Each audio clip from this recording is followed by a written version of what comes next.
made a video just over a year ago titled I Turned My iPhone into a Dumb Phone, and here we are over a year later, and I just want to talk about how that went. If you're new here, welcome. If you're not new here, welcome back. Maybe you saw that video. I made it, I think, just over a year ago, and it was essentially a failed experiment. When I made the video, I had been living with a smartphone turned dumb phone for about a month, and it felt incredible. And so I made that video because I wanted to share just how amazing it was to do that. And it lasted for quite a while, months, before apps started creeping back in. And so I just want to touch on a bit of the reality of what it was like to live with a dumb phone and why I've kind of resorted back. I went too far back the other way, and kind of where I'm at right now. So if you saw that video or if you didn't see that video, essentially I shared about why I decided to make the decision to change my smartphone into a dumb phone and all of, the reasoning kind of behind that choice. And I also shared about some of the things that I had tried tweaking my phone in different ways, things that didn't work, and why I ultimately went that route with the dumb phone, because I just had no self-control in other areas of making these tiny changes with my phone. And so making these more drastic changes, it was really helpful for me. For months and months, I lived with this dumb phone version of my phone, and it really positively impacted my life. The problem that I started to notice was that it wasn't, after those first few months of kind of revealing that friction that I had with the phone, I started to realize it wasn't actually the phone. And I know you'll see all these things and all these people say, it's the phone, the phone's the problem.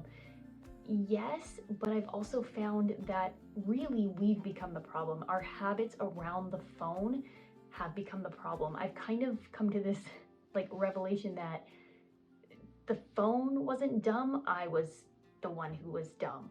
Just my habits around the phone just felt ridiculous. And that's something that I think I've had to come to terms with. And using my phone in a very intentional way is actually more important and requires a lot more effort than simply dumbing it down and hoping that that's going to work long term, because I found that it really just hasn't. So what I mean by that is getting rid of a lot of the social media apps on the phone helps.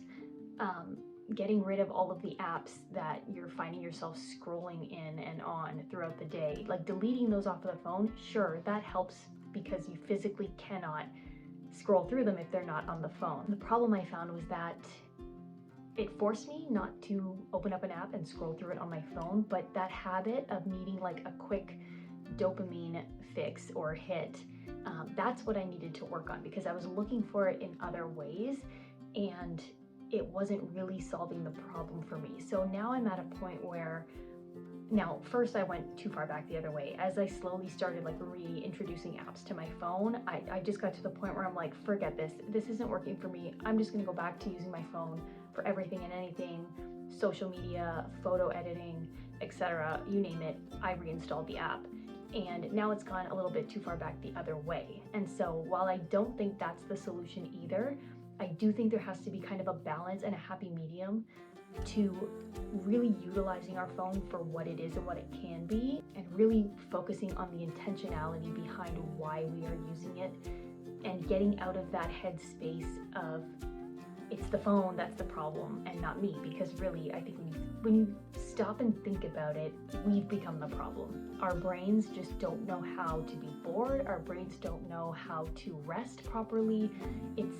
It's quite sad when you think about it, and I think that requires a lot more work than just deleting apps on the phone. And that's why I think for me that was a kind of a quick fix solution. I'm like, I'll just dumb it down, I'll delete everything, that'll fix the problem.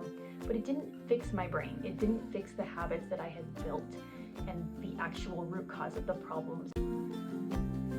I'm at a point now where I'm kind of reevaluating why I use certain things on my phone, what I can actually benefit from with my phone and what I don't need to use my phone for, and just kind of tweaking things accordingly. I'll make a future video on this because I'm kind of in the process right now of working that out, deciding exactly what to use my phone for, and what not to use it for, and I'll come up with some tips and tricks for how to kind of work on us and not just the phone, because that video that I made over a year ago was how to dumb down the phone, but it didn't require any personal work on myself, and I think that was the problem. And so while it's all good and dandy to dumb down the phone, and that might work for you short term, because it definitely worked for me for months, not even that short term, like for months I felt fantastic. I'm like, this is so freeing, this is so genius, why didn't I do this sooner?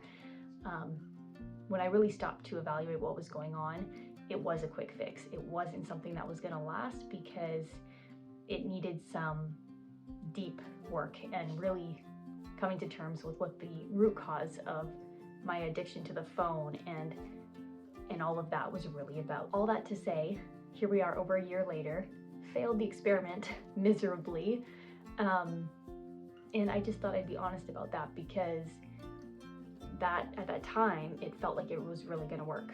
It had worked for about a month. It did work for months after that, but ultimately it wasn't the solution. And so I think I've gotten to a point where I'm now actually working on the solution, which is to work on myself, not just the phone. And so that's kind of an update on where things are with the dumb phone. It's not dumb anymore. I use it as a smartphone, but I'm trying to really work on the intentionality behind it. And so there will be a future video, I'm sure, of how that's looking now. As you can tell, I didn't really script this video out. I just kind of wanted to share my thoughts on that video that I made over a year ago, and I just kind of had like this moment the other day where I'm like, wow, I failed at this dumb phone thing, and I need to reevaluate some stuff, because I don't think it was the phone. And I just wanted to share that. So thanks for being here. Thanks for watching this video, and stay tuned, because I will make a follow-up as to what this phone and this whole digital minimalism thing kind of looks like for me now as I'm working through that. So that'll be coming. Thanks for being here, and I will see you next time.